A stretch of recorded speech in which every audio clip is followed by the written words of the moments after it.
रब्ता था कप्तानी के हवाले से। 228 रन ना तो अकेले कप्तान ने करने थे और ना ही उस अकेले ने वो स्कोर खाए।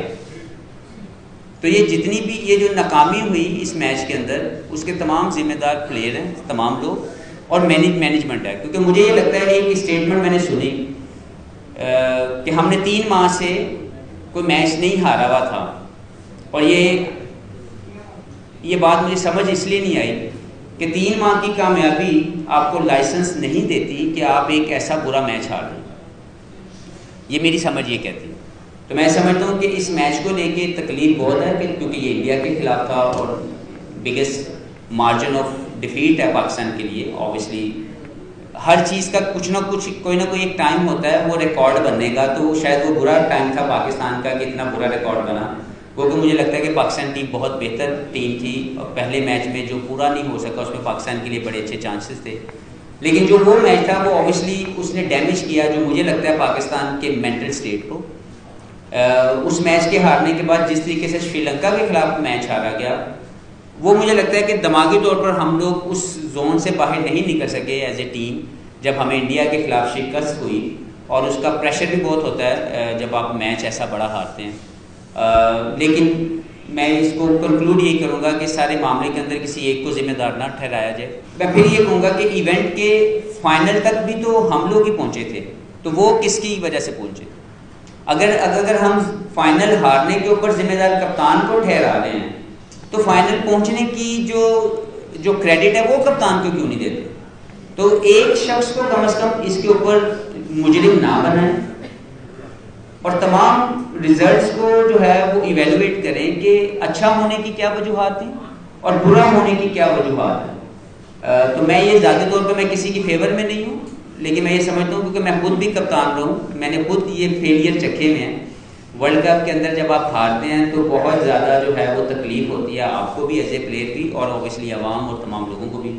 लेकिन मेरे ख्याल में ये वक्त नहीं है ये बात करने का, हमें मज़ीद सपोर्ट करना चाहिए। अगर बाबर हमारे कप्तान हैं वर्ल्ड कप के लिए, तो हमें उनको बहुत प्यार से थोड़ी दुआओं से इंडिया भेजना चाहिए और उनको मज़ीद फैसिलिटेट करना चाहिए कि हम उनके लिए मज़ीद क्या बेहतर कर सकते हैं ताकि वो बेहतर रिजल्ट लेके आएँ। और अगर अनफॉर्चुनेटली रिजल्ट अच्छे ना आए, फिर इसके बारे में सोचना चाहिए स्ट्रेटेजिकली कि क्या हमें इसी को कंटिन्यू करना है या इससे बेहतर कोई और ऑप्शन हमारे पास मौजूद है। लेकिन I think this is not the right time. भाई मैं पहले आपको और तमाम लोगों को बता दूं कि मैं क्रिकेट कमेटी का हिस्सा ज़रूर हूँ, लेकिन मैं डिसीजन मेकर नहीं हूँ। मुझसे अगर राय ली गई तो मैं ज़रूर अपनी राय का उन तक पहुँचाऊँगा। नहीं देखें, मैं आपको बता दूं पहले, जैसे जब मैं क्रिकेट कमेटी का हिस्सा बना तो मुझे सबसे पहले उन्होंने एक टास्क दिया कि मैं पाकिस्तान की डोमेस्टिक क्रिकेट के रिफॉर्म्स में अपना किरदार अदा करूँ। मैंने वो किया। पाकिस्तान का डोमेस्टिक स्ट्रक्चर जो मेरी हम्बल कैपेसिटी में मुझे समझ आया कि पाकिस्तान की सोसाइटी की ज़रूरत है, मैंने उसको वापस ला के पाकिस्तान की डोमेस्टिक के अंदर जो है वो इम्प्लीमेंट करवाया। उसके बाद इसकी कोचेज़ अपॉइंटमेंट आई, मैं मसरूफ़ था, मैं उसमें हिस्सा नहीं ले सका। मैंने कहा जी मैं इससे बाहर हूँ, क्योंकि जब तक मैं इसको समझ ना सका या जब तक मैं किसी कोच को इवेलुएट ना कर सकूँ, मुझे नहीं लगता कि मैं किसी के फ्यूचर का फैसला लूँ। तो मैं अपने आप को मैंने उस फैसले से एग्जिट ले लिया। इस मरतबा अगर मुझे जैसे एक मैंने ओपनली मैंने बात की कि जब एशिया कप से पहले मुझसे पूछा गया था, और मैं अपने अल्फाज को बिल्कुल इकट्ठा नहीं करूँगा, बिल्कुल क्लियरली बताऊँगा, तो मुझसे पूछा गया था कि ये जो मैनेजर ये जो सपोर्टिंग स्टाफ है मिकी आर्थर एंड कंपनी, इनको कंटिन्यू करना चाहिए या कुछ और फैसला लेना चाहिए। मेरी राय ये थी और मैंने अपनी राय का इजहार किया था ओपनली कि इस टेन्योर को कंटिन्यू करना चाहिए, बल्कि मज़ीद फैसिलिटेट करना चाहिए ताकि पाकिस्तान के लिए बेहतर रिजल्ट्स आएँ। फैसला लेने वाला मैं नहीं हूँ, फैसला लेना किसी और ने है। अगर मुझसे फर्दर किसी भी इशू के ऊपर मुझसे पूछा गया, अपनी मैं ऑनेस्ट राय जरूर पहुँचा दूँगा। बाकी फैसला जो है वो चेयरमैन है या कोई और लोग हैं जो भी इसका फैसला लेने वाले हैं, वो इसका बेहतर फैसला करें। देखिए, पाकिस्तान की जो ये टीम है, ये 2 हफ्ते पहले और 1 हफ्ता पहले नंबर 1 टीम कंसिडर की गई, ICC की तरफ से अनाउंस की गई। इसका मतलब है कि उन्होंने अच्छे रिजल्ट्स लेके आए पाकिस्तान की टीम के लिए। बायलैटरल सीरीज़ की मैं बात कर रहा हूँ, तो इस टीम से उम्मीद तो लगाई जा सकती है। इसके अंदर इंग्रेडिएंट्स मौजूद हैं। पाकिस्तान के पास बैटिंग में चला जाऊँ तो बैट्समैन वो मौजूद हैं जो किसी भी टीम के खिलाफ परफॉर्म कर सकते हैं। बॉलर मौजूद हैं जो किसी भी टीम के खिलाफ बेहतर परफॉर्म कर सकते हैं। तो इंग्रेडिएंट्स मौजूद हैं कि हम इनसे उम्मीद लगाएं एज ए पाकिस्तानी कि ये वर्ल्ड कप में अच्छा परफॉर्म करेंगे। एरिया टू कंसर्न जो मुझे इस वक्त नज़र आया वो ये कि इस वक्त पाकिस्तान की जो टीम खेल रही है, इनका इंडिया के अंदर जाके क्रिकेट खेलने का कोई तजर्बा इतना ज़्यादा नहीं। शायद एक या दो प्लेयर हों जिन्होंने इससे पहले इंडिया में जाके वो एटमॉस्फेयर फील किया हो जहाँ पे 40,000, 50,000 या 70,000 या 80,000 जितनी कैपेसिटी वहाँ के ग्राउंड्स की है, वो लोग बैठे होते हैं और जब आप चौका मारते हैं तो पिन ड्रॉप साइलेंस आपको फील होता है। तो इस एटमॉस्फेयर में जाके खेलने का जो नशा और मज़ा है वो इन प्लेयर्स ने अभी तक नहीं चखा हुआ। शायद एक आध वो नवाज शायद 2016 के वर्ल्ड कप में थे जो T20, और शायद कोई एक आध और प्लेयर भी हो, अदर देन दैट सारी नई टीम। तो एक चैलेंज तो ज़रूर होगा पाकिस्तानी इस टीम के लिए, सबसे पहले इंडिया में जाके खेलना और इंडिया के इस एटमॉस्फेयर को फील करते हुए अपने स्किल्स की एग्जीक्यूशन करना।